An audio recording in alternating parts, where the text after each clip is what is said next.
Assalamualaikum warahmatullahi wabarakatuh.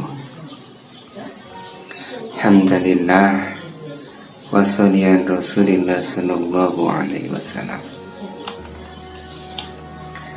Alhamdulillah, segala puji mari kita panjatkan puji syukur kita kepada Allah Subhanahu wa taala yang telah memberikan kenikmatan dan memberikan waktu sehingga kita bisa menjalankan bertemu kembali dengan bulan Ramadan, bulan yang penuh dengan keberkahan. Selawat serta salam mudah-mudahan tetap tercurahkan kepada junjungan kita Nabi besar Muhammad sallallahu alaihi wasallam, kepada keluarga beliau, sahabat-sahabat beliau, dan kepada orang-orang yang senantiasa berjuang di jalan dakwah. Para pemirsa Muslim on Air yang dirahmati Allah, remaja merupakan generasi penerus bagi generasi sebelumnya. Karena itu ada ungkapan dalam bahasa Arab, Subanu al-yaum rijalu al-ghadi. Pemuda hari ini adalah tokoh pada masa yang akan datang. Karena itu Islam memberikan perhatian besar kepada mereka, bahkan sejak di masa lalu banyak pemuda hebat karena generasi sebelumnya adalah orang-orang yang hebat. Karena itu khilafah memberikan perhatian besar pada generasi muda ini. Nabi Shallallahu Alaihi Wasallam telah bersabda, muru auladakum bi as-salati wa hum abna'a sabin. Ajarkanlah kepada anak-anakmu sholat ketika mereka berusia 7 tahun. Hadis ini sebenarnya tidak hanya menitahkan sholat saja, tetapi juga hukum syara yang lain. Karena sholat merupakan hukum yang paling menonjol, sehingga hukum inilah yang disebutkan selain itu. Selain pada itu, titah ini tidak berarti anak-anak kaum muslim baru diajari sholat dan hukum syara dan yang lain ketika berusia 7 tahun. Di masa lalu, keluarga muslim menjadi madrasah pertama bagi putra-putrinya.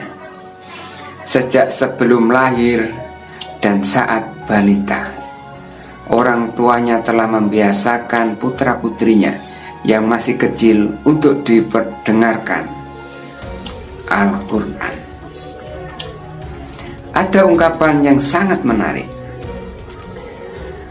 yang diungkapkan oleh sahabat Rasulullah Sallallahu Alaihi Wasallam, yaitu Sayyidina Ali radhiyallahu anhu. Jika kamu ingin melihat masa depan sebuah negara, lihatlah pemuda-pemudinya pada hari ini. Pemuda salah satu tonggak dan tolak ukur kemajuan peradaban. Jika ingin menengok masa depan Islam, maka lihatlah generasi muda Islam pada hari ini. Lihatlah peran mereka di dalam masyarakat saat ini. Bagaimana mereka berinteraksi, bagaimana mereka berjuang di jalan dakwah, dan bagaimana adab dan akhlak mereka kepada masyarakat. Apakah sudah sesuai dengan generasi muda di zaman Rasulullah SAW? Mari kita perkenalkan. Berikut adalah generasi kebanggaan Rasulullah SAW yang berhasil dibina dengan Islam. Yang pertama adalah Usamah bin Zaid, umur 18 tahun. Beliau memimpin pasukan yang anggotanya adalah para pembesar sahabat seperti Abu Bakar dan Umar untuk menghadapi pasukan besar dan terkuat di masa itu. Umurnya berapa? 18 tahun. Kita bandingkan dengan remaja kita saat ini. Umur 18 tahun masih lontang-lantung, tidak punya harapan sama sekali. Yang kedua, Sa'ad bin Abi Waqqas, umur 17 tahun, yang pertama kali melontarkan anak panah di jalan Allah, termasuk dari 6 orang ahlu surah. Yang ketiga, Al-Arqam bin Abi Arqam, umur 16 tahun, menjadikan rumahnya sebagai markas dakwah Rasulullah SAW selama 13 tahun berturut-turut. Zubair bin Awam, umur 15 tahun, yang pertama kali menghunuskan pedang di jalan Allah, diakui Rasulullah SAW sebagai hawarinya. Yang kelima, Zaid bin Thabit, umur 13 tahun, penulis wahyu. Dalam 17 malam mampu menguasai bahasa Suryani sehingga menjadi penerjemah Rasul Sallallahu Alaihi Wasallam, hafal kitabullah, dan ikut serta dalam kodifikasi Al-Quran.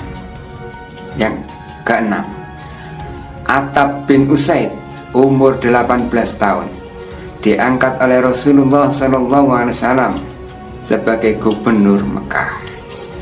Yang ketujuh, Al-Mu'adz bin Amr bin Jam, umur 13 tahun, dan Mu'awin bin Afro, umur 14 tahun, membunuh Abu Jahal, jenderal kaum musyrikin pada perang Badar.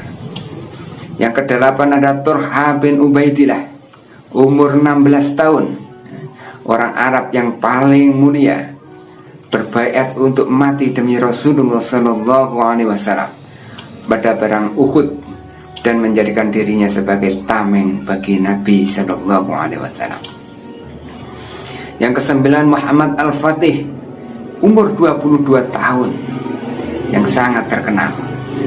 Beliau menaklukkan Konstantinopel, ibu kota Bizantium, pada saat para jenderal agung merasa putus asa. Yang selanjutnya, yang ke-10, Abdurrahman An-Nasir, umur 21 tahun. Pada masanya Andalusia mencapai puncak keemasannya. Dia mampu menganulir berbagai pertikaian dan membuat kebanggaan serius, membuat kebangkitan sain yang tiada duanya. Yang ke-11, Muhammad Al-Qasim, umur 17 tahun, menaklukkan India sebagai seorang jenderal agung pada masanya. Itulah sedikit contoh dari sekian ribu pemuda yang berhasil dibina dengan Islam, bukan dengan aturan yang lain.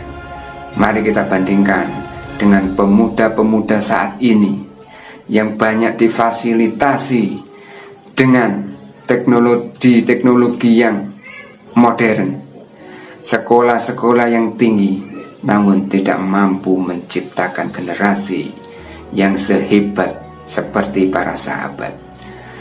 Untuk itu, mari kita berjuangkan bersama-sama untuk menjadikan generasi kita dengan Islam yang mulia. Demikian yang bisa saya sampaikan. Wassalamualaikum warahmatullahi wabarakatuh.